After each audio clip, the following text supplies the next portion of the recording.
610 AD, a man named Muhammad was meditating in a cave on the mountain Jabal an-Nur in a cave called Hira, and he claimed to be visited by the angel Gabriel. And the angel Gabriel over time gave him these revelations, and these revelations were that Christianity was wrong, that it had become corrupted through all the errors of translation and all the copies and copies of copies over the years, and the original Christian religion had been corrupted, and now the angel Gabriel was going to give Muhammad the truth and the true religion. And this is how Islam began.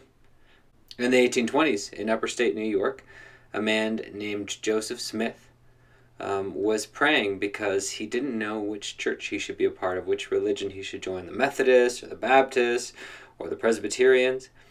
And he claimed to see a vision of God the Father and God the Son, who told him, don't join any of them because they're all wrong, because they've all been corrupted through errors of translation. And I'm going to teach you the truth and the true religion. And that began the religion of Mormonism. And finally, in modern day and age, many people doubt the reliability of the New Testament. They say things like, it was just passed on for years and years, and these stories about Jesus kind of became legends over the time, almost like telephone, where things kind of get blown out of proportion, and we don't really know. I mean, maybe a person named Jesus existed, but he couldn't have done all those things that the Bible records. So what you have is Muslims, Mormons, and modern day folks all claiming that you cannot trust the New Testament. You cannot trust these stories about Jesus that are found there. And these are important concerns to take into account, because in this series we're exploring the life of Jesus in the land of Jesus, and we're relying on the New Testament to do that. And so before we get into it and seek to answer these accusations, what about you? Have you ever been asked about the reliability of the New Testament, about the stories of Jesus? And how did you respond to that?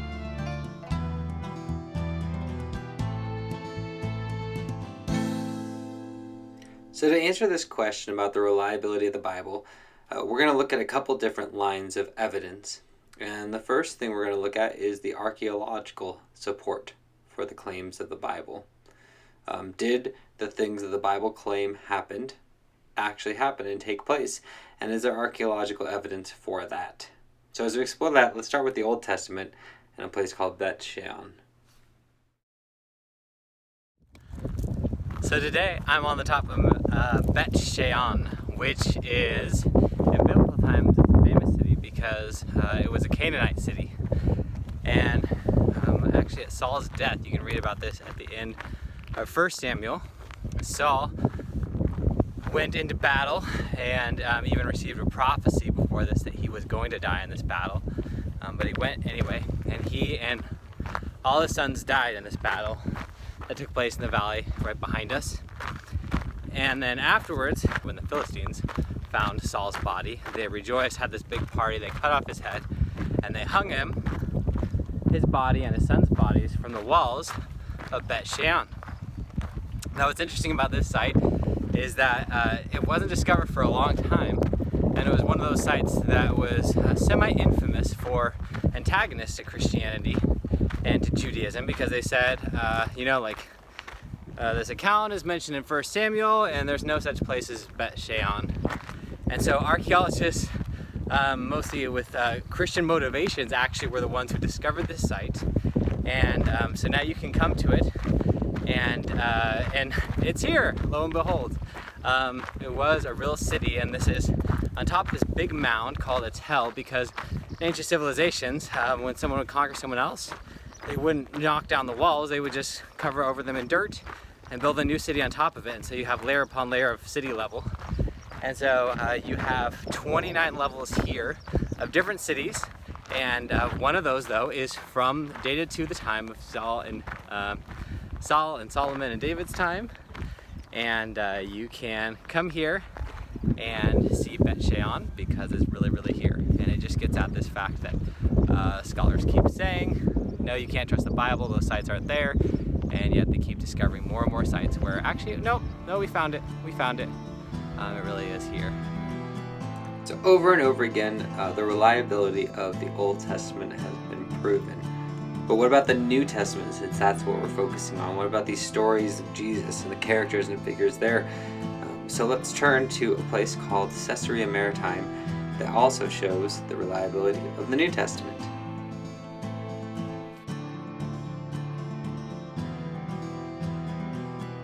I am in Caesarea Maritima, and there's multiple places called Caesarea because everyone wanted to let Augustus Caesar know that they were a fan of him. So all the different rulers named different places and cities they founded after Caesar. But Caesarea Maritima is a pretty amazing place. It was a harbor city, and Herod the Great basically imagined it, dreamed it up, and made it happen. He wanted there to be a really big, important port for the land of Judea to import and export all over the Mediterranean. And so he actually built a whole breakwater, built this whole fortified city, and built a huge palace as well. Now, another reason it's important is because in Caesarea Maritima, they discovered the Pontius Pilate stone. This is a famous stone because aside from the New Testament biblical references and in Josephus, there's no actual physical evidence for the existence of Pontius Pilate. So this is another case where Pontius Pilate and the New Testament in general were held in suspect. Like if this guy really was the prefect, we should have had some actual concrete records of him. And when archaeologists were digging through later added Byzantine walls, they found this stone, and thankfully they looked at it before chucking it away. And it mentions Pontius Pilate. It's the only extra biblical physical artifact we have that mentions Pontius Pilate. And it looks like Pontius funded the building of a temple dedicated to Tiberius Caesar. And so he attached his name to show everyone that he was the one who funded this. And so it's pretty amazing. We got to see the stone. Now what we saw and what is here on display in Caesarea is actually just a plastered copy of the original stone. It's far too valuable and important to be just out. So it's actually in the Israel Museum, and we're hoping to actually see the real one as well on this trip. But it's just one more case of so many cases where biblical scholars and archaeologists were kind of critical about New Testament facts and events and said, oh, we haven't found that, we can't find that, that's probably made up, it's not real, and now we have proof of Pontius Pilate. And it just seems to happen over and over again. It shows that the accounts in the New Testament, I mean, how many times does this have to happen before people start trusting the accounts that are in the New Testament? So you're probably seeing a pattern here. The fact is that there have been no archaeological finds that have disproven the Bible. Now, someone may come back and say, okay, well, maybe the characters and the figures and the places mentioned in the Old Testament and the New Testament are accurate. But what about the fact that there's so much time between when Jesus lived and when our first copies of the New Testament were even written down, and then the fact that we don't even have those first copies, we only have copies of copies. Like, how can we trust those and that those are accurate? There's a really special place that I got to visit in Israel that helps answer that question.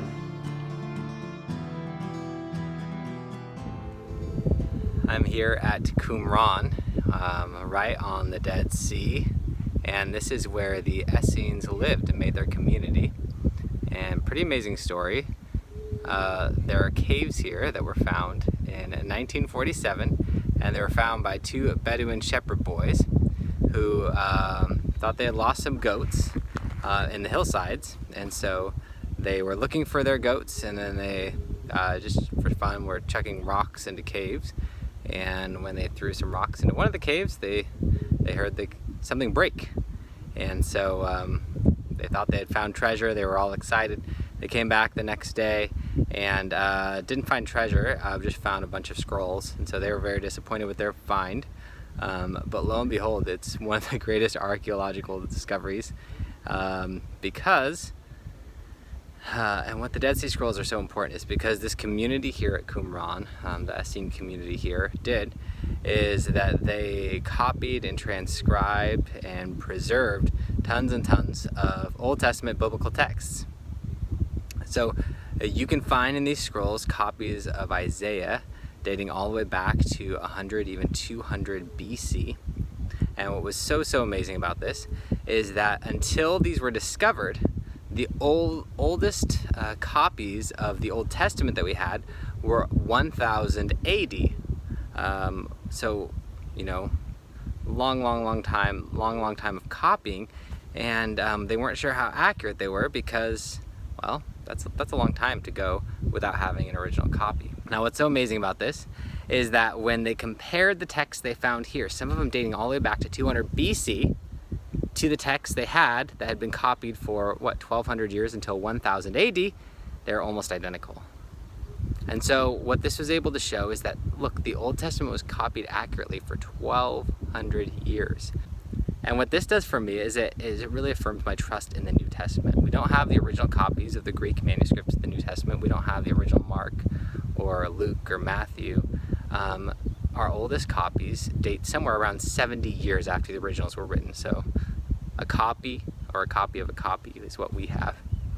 And some people say, oh, we don't have the original text and you don't know if it was corrupted. But here's the thing, look, if the Old Testament could have been copied accurately for over 700 years, don't you think the New Testament could have been copied accurately for 70 years? Is that really so hard to believe? And so what I love about this place at Qumran is it really affirms your trust in the reliability of the transmission of Scripture. And when people treat something as holy as coming from God, they'll respect it and they'll copy it accurately. And it proves our ability as humans and as religious communities to do that.